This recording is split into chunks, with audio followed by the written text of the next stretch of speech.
Hello, जय हिंद, नमस्कार दोस्तों। आइए एक नए वीडियो में आप सभी को फिर से स्वागत करते हैं। जीके जीएस का मॉक टेस्ट चल रहा है जो कि बिहार पुलिस के लिए सभी प्रश्न आपके लिए बहुत ज़्यादा महत्वपूर्ण है।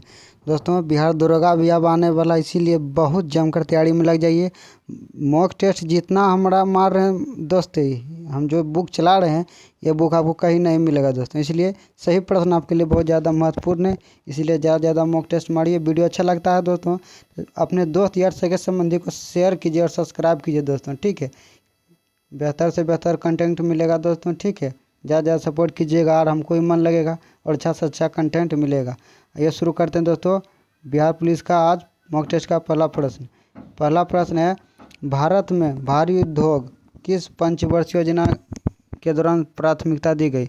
भारत में भारी उद्योग किस पंचवर्षीय योजना के दौरान प्राथमिकता दिए गए। कहने का मतलब है प्रश्न का दोस्तों कि किस पंचवर्षीय योजना में भारी उद्योग का प्राथमिकता दिया गया। ऐसा आंसर हो जाएगा बी नंबर दोस्तों, दूसरा पंचवर्षीय योजना कार्यकाल था 1956 से 61 दोस्तों। दूसरा पंचवर्षीय योजना कार्यकाल था 1956। इसमें क्वेश्चन और पूछा जाता है दूसरा पंचवर्षीय योजना किस मॉडल पर आधारित था। उसका सही आंसर हो जाएगा दोस्तों पीसी महाल 29 दोस्तों, पीसी महाल 29 के मॉडल पर आधारित था द्वितीय पंचवर्षीय योजना। बहुत बार पूछा जाता है, इसीलिए किस पंचवर्षीय योजना पर भारी उद्योग पर बल दिया गया तो द्वितीय पंचवर्षीय योजना। अगला प्रश्न है, डायप्सी किस बीमारी के लिए कौन सा मिलावटी तेल उत्तरदायी है। डायप्सी की बीमारी के लिए डायप्सी की जो बीमारी होता है उसके लिए कौन सा मिलावटी तेल उत्तरदायी है। सही आंसर हो जाएगा दोस्तों, सही आंसर हो जाएगा ए नंबर सही आंसर हो जाएगा आजीमोन डायप्सी के बीमारी के लिए उत्तरदायी तेल है। अगला प्रश्न है, तंत्रिका कोशिका या न्यूरॉन किसमें पाई जाने वाली कोशिका है। तंत्रिका कोशिका या न्यूरॉन किसमें पाई जाने वाली कोशिका है। यह सही आंसर हो जाएगा दोस्तों सी नंबर तंत्रिका कोशिका या न्यूरॉन किसमें पाई जाने वाली कोशिका है। सही आंसर हो जाएगा दोस्तों सी नंबर मस्तिष्क में। तंत्रिका कोशिका मस्तिष्क में पाया जाता है दोस्तों। तंत्रिका कोशिका किसमें पाया जाता है, सही आंसर हो जाएगा मस्तिष्क में। तंत्रिका कोशिका किसमें पाया जाता है तो सही आंसर है मस्तिष्क में तंत्रिका कोशिकाएं पाया जाता है। सी नंबर करेक्ट आंसर है। अगला प्रश्न है, निम्नलिखित स्थानों में किस एक में रुधिर वर्षा होता है। बहुत महत्वपूर्ण प्रश्न है, किस स्थानों पर रुधिर वर्षा या ब्लड रेन होता है दोस्तों। किस स्थान पर रुधिर वर्षा या ब्लड रेन होता है। सही आंसर हो जाएगा बी नंबर दोस्तों इटली में जो वर्षा होता है मरुस्थलीय क्षेत्र में दोस्तों, उसका ही उपनाम दिया गया है रुधिर वर्षा या रेन वर्षा, ठीक है। सही answer B number correct answer है। अगला प्रश्न है, निम्नलिखित स्थानों में किस स्थान में मकर रेखा नहीं गुजरती है।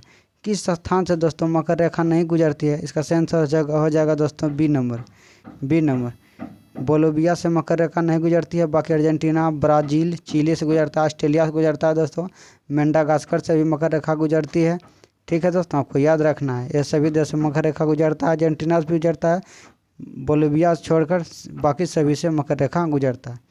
अगला प्रश्न है कि निम्नलिखित में से किस एक में जैव विभिन्नताएँ सर्वाधिक होगी। किस एक में जैव विभिन्नताएँ सर्वाधिक होगी। किस एक क्षेत्र में जैव विविधता जो है दोस्तों सबसे अधिक देखने के लिए मिलता है। जैसे आंसर हो जाएगा डी नंबर करेक्ट आंसर है। उष्णकटिबंधीय वन में, उष्णकटिबंधीय जो वन होता है उसमें जैव विविधता अधिक देखने के लिए मिलता है, ठीक है। ये अगला प्रश्न देखते हैं। अगला प्रश्न है, किस युग में डायनासोर रहे थे। डायनासोर जो थे दोस्तों वह किस युग में रहते थे। डायनासोर किस युग में रहते थे। बहुत महत्वपूर्ण प्रश्न है कि डायनासोर किस युग में रहते थे। सही आंसर हो जाएगा सी नंबर करेक्ट आंसर है मेसोजोइक युग में डायनासोर रहते थे। डायनासोर किस युग में रहते थे तो मेसोजोइक युग में। अगला प्रश्न है, आकाश नीला किसके कारण दिखाई देता है। आकाश का रंग जो नीला दिखाई देता है किसके कारण दिखाई देता है। सही आंसर है ए नंबर करेक्ट आंसर है प्रकाश के प्रकीर्णन के कारण। अगला प्रश्न है, राजाओं की घाटी कहाँ अवस्थित है। बहुत महत्वपूर्ण प्रश्न है। अब टेस्ट मारते हैं तो कमेंट कीजिए कितना सही कर पाते हैं, ठीक है, तब आपको रिजल्ट का पता चलेगा। हवा बीआर मारने से कुछ नहीं होगा, ठीक है, इसीलिए पूरा मन लगाकर मॉक टेस्ट मारिए। अगला प्रश्न है, राजाओं की घाटी कहाँ अवस्थित है। राजाओं की घाटी कहाँ अवस्थित है। सही आंसर हो जाएगा मिस्र में। राजाओं की घाटी कहाँ अवस्थित है। ए नंबर करेक्ट आंसर है मिस्र में राजाओं की घाटी अवस्थित है। राजाओं की घाटी कहाँ है? तो मिस्र में। शरीर के निर्जलीकरण के दौरान निम्न में से किस की कमी होता है? शरीर के निर्जलीकरण के दौरान निम्न में से किसकी कमी होता है? से आंसर हो जाएगा A number correct answer, sodium chloride. Sodium chloride, शरीर में निर्जलीकरण के दौरान सोडियम क्लोराइड की मात्रा कम जाता है। ए नंबर सही आंसर है। अगला प्रश्न है, मानव कान किस ध्वनि की आवृत्ति के ध्वनि आवृत्ति वाली ध्वनि को नहीं सुन सकता? मानव को कान है दोस्तों, कितना हर्ट्ज आवृत्ति तक की ध्वनि सुन सकता है और कितना नहीं सुन सकता है। तो मानव जो कान है 20 से 20 हज़ार हर्ट्ज तक सुन सकता है। 20 से 20 हज़ार हर्ट्ज तक सुन सकता है, ठीक है। उससे नहीं तो नीचे सुन सकता है, नहीं तो ऊपर सुन सकता है, ठीक है। इसीलिए आपको याद रखना है, इसका सही आंसर हो जाएगा ये नंबर करेक्ट आंसर हो जाएगा। यह नंबर 20,000 चक्र सेकंड के ऊपर के ध्वनि नहीं सुन सकता, वहाँ तक सुन सकता है। अगला प्रश्न है, रेडियो तरंगों के विक्षेपण के लिए वायुमंडल का कौन सा स्तर उत्तरदायी है? रेडियो तरंग का जो विक्षेपण होता है वायुमंडल के किस परत से रेडियो तरंगों का विक्षेपण होता है? यह सही आंसर, रेडियो तरंगों का जब विक्षेपण होता है, परावर्तित होता है किरण, किस मंडल से होता है? इसका सही आंसर हो जाएगा, आइए, रेडियो तरंग जो विक्षेपित होता है कहाँ से विक्षेपित होता है? सही आंसर हो जाएगा दोस्तों, हो जाएगा इसका आयन मंडल। आयन मंडल करेक्ट आंसर है। रेडियो तरंगों का विक्षेपण किस मंडल से होता है? सही आंसर हो जाएगा आयन मंडल से। अगला प्रश्न है, यदि मूत्र में एल्बुमिन आ रहा हो तो किस अंग के फेल हो जाने की संभावना है? यदि एल्बुमिन आ रहा है तो किस अंग का फेल हो जाने का सबसे अधिक संभावना होता है? सही आंसर है बी, किडनी। यदि मूत्र में एल्बुमिन की मात्रा आ रहा हो तो किडनी का खराब होने का सबसे अधिक संभावना रहता है, ठीक है। अगला प्रश्न है, भारतीय संविधान के निर्माण के समय संवैधानिक सलाहकार कौन था? भारत के संविधान के निर्माण के समय भारत के संवैधानिक सलाहकार कौन था? सही आंसर हो जाएगा C number, B N Rao. भारतीय संविधान के संवैधानिक सलाहकार कौन थे? सही आंसर हो जाएगा बी एन राव। अगला प्रश्न है, संस्कृत में आर्य शब्द का क्या अर्थ है? संस्कृत में आर्य शब्द का क्या अर्थ है? इसका सही आंसर हो जाएगा दोस्तों सी नंबर करेक्ट आंसर है, एक उत्तम व्यक्ति। सी नंबर करेक्ट आंसर है। संस्कृत में आर्य शब्द का अर्थ हो जाएगा एक उत्तम व्यक्ति, एक उत्तम व्यक्ति होता है। उपनिषद का मुख्य विषय क्या है? उपनिषद का मुख्य विषय क्या है? इसका सही आंसर हो जाएगा ए नंबर, उपनिषदों का मुख्य विषय होता है दर्शन। उपनिषद का मुख्य विषय होता है दर्शन। उपनिषद का मुख्य विषय क्या होता है? सही आंसर हो जाएगा दर्शन। निम्न बादशाहों में किसने मूल नियंत्रण पद्धति को पहली बार लागू किया? मूल नियंत्रण पद्धति किसने लागू किया? सही आंसर हो जाएगा अलाउद्दीन खिलजी। अलाउद्दीन खिलजी द्वारा सबसे पहले मूल नियंत्रण प्रणाली लागू किया गया था। सही आंसर है अलाउद्दीन खिलजी, जो कि खिलजी वंश के एक प्रसिद्ध शासक थे। अगला प्रश्न है, 1857 ईस्वी का प्रथम स्वतंत्रता संग्राम असफल हुआ, क्यों असफल हुआ? जो 1857 के स्वतंत्रता संग्राम था उसका असफल होने का सबसे प्रमुख कारण क्या है? सही आंसर हो जाएगा डी नंबर, सभी कारण था दोस्तों। क्योंकि भारतीय सिपाहियों के उद्देश्य की एकता की कमी था, क्योंकि प्रायः भारतीय राजाओं के ब्रिटिश के साथ किया था, ब्रिटिश का सहयोग करता था 1857 के युद्ध में भारतीय राजा, कुछ राजा, और ब्रिटिश सिपाहियों कहीं अच्छे सज्जित एवं संगठित थे। भारत में कहीं भी जो सेना था संगठित नहीं था, और सबसे मुख्य समस्या ही है भारत जो 1857 के युद्ध में असफल रहा। अगला प्रश्न है, निम्नलिखित में से किसे भारतीय शांति का जनक कहा जाता है? भारतीय शांति का जनक किसे कहा जाता है? सही आंसर है लोकमान्य तिलक, सी नंबर सही आंसर है। भारतीय शांति के जनक के नाम से किसे जाना जाता है? सही आंसर है लोकमान्य तिलक को। भारतीय शांति का जनक के नाम से किसे जाना जाता है? सही आंसर है लोकमान्य तिलक, सी नंबर करेक्ट आंसर है। अगला प्रश्न है, निम्नलिखित में से किस आंदोलन से गांधी जी संबंधित नहीं थे? किस आंदोलन से गांधी जी संबंधित नहीं थे? सही आंसर है स्वदेशी आंदोलन। निम्नलिखित में से किस आंदोलन से गांधी जी संबंधित नहीं थे? सही आंसर हो जाएगा स्वदेशी आंदोलन। स्वदेशी आंदोलन से गांधी जी संबंधित नहीं थे, ठीक है। निम्नलिखित में से किस आंदोलन से गांधी जी संबंधित नहीं थे? सही आंसर हो जाएगा स्वदेशी आंदोलन, यह नंबर करेक्ट आंसर है। स्वदेशी आंदोलन से गांधी जी संबंधित नहीं थे। अगला प्रश्न है, कल्प योजना का संबंध किस राज्य से है? कल्प योजना का संबंध किस राज्य से? सही आंसर हो जाएगा उत्तर प्रदेश। कल्प योजना का संबंध उत्तर प्रदेश से दोस्तों। कल्प योजना का संबंध शिक्षा से है। कल्प योजना शिक्षा में सुधार के लिए उत्तर प्रदेश सरकार द्वारा शुरू किया गया था। अगला प्रश्न है world council of churches WCC। World council of churches WCC world council of churches WCC का मुख्यालय कहाँ है? WCC का मुख्यालय कहाँ? सही आंसर हो जाएगा दोस्तों जेनेवा। WCC का मुख्यालय world council of churches WCC का मुख्यालय कहाँ है? सही आंसर है जेनेवा।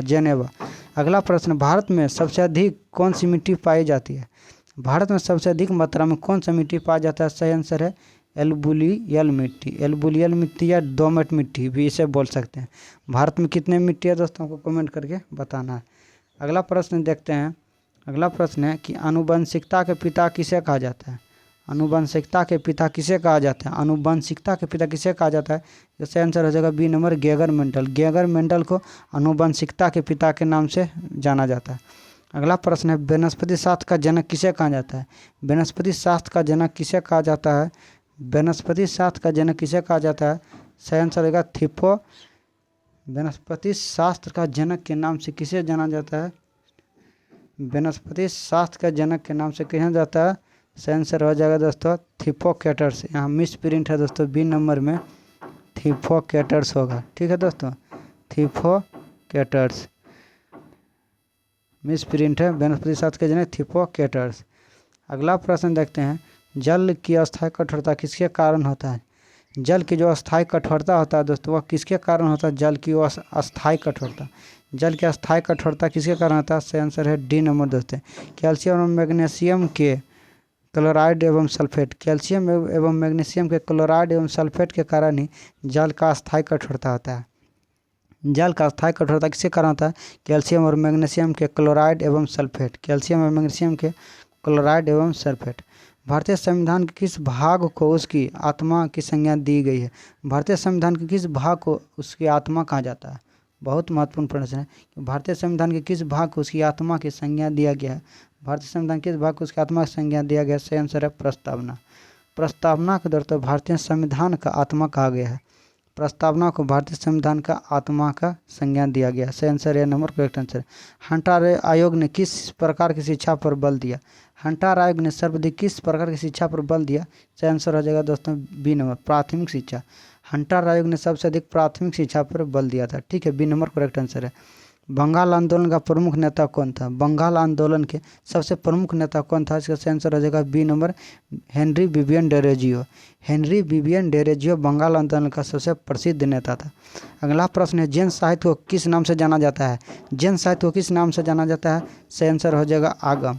जैन साहित्य के किस नाम से जाना जाता है? सही आंसर है आगम। सही आंसर क्या हो जाएगा दोस्तों? आगम। जैन साहित्य को किस नाम से जाना जाता है? सही आंसर हो जाएगा आगम हो जाएगा। अगला प्रश्न देखते हैं कि भारत का मार्टिन लूथर किसे कहा जाता है? भारत के मार्टिन लूथर के नाम से किसे जाना जाता है? बहुत महत्वपूर्ण प्रश्न है। भी जितना मारिए उतना कम है दोस्तों कि भारत का मार्टिन लूथर के नाम से किसे जाना जाता है? सही आंसर हो जाएगा ए नंबर करेक्ट आंसर राजा राम मोहन राय को भारत के मार्टिन लूथर के नाम से जाना जाता है। ठीक है अगला प्रश्न है लाल क्रांति का संबंध किससे है? लाल क्रांति का संबंध किससे है दोस्तों? इसका आंसर हो जाएगा बी नंबर। लाल क्रांति का संबंध किससे है दोस्तों? मांस उत्पादन से। लाल क्रांति का संबंध किससे? मांस उत्पादन और लाल क्रांति का उत्पादन मांस उत्पादन और टमाटर से भी होता है दोस्तों। टमाटर और मांस उत्पादन दोनों से ही लाल क्रांति का संबंध आपको याद रखना है, टमाटर और मांस उत्पादन दोनों से। अगला प्रश्न है कि सीमा सुरक्षा बल BSF का मुख्यालय कहाँ है? सीमा सुरक्षा बल BSF का मुख्यालय कहाँ? सही आंसर हो जाएगा दोस्तों नई दिल्ली। BSF का स्थापना कब हुआ दोस्तों? 1965 में हुआ था। BSF का स्थापना कब हुआ था? 1965 में हुआ।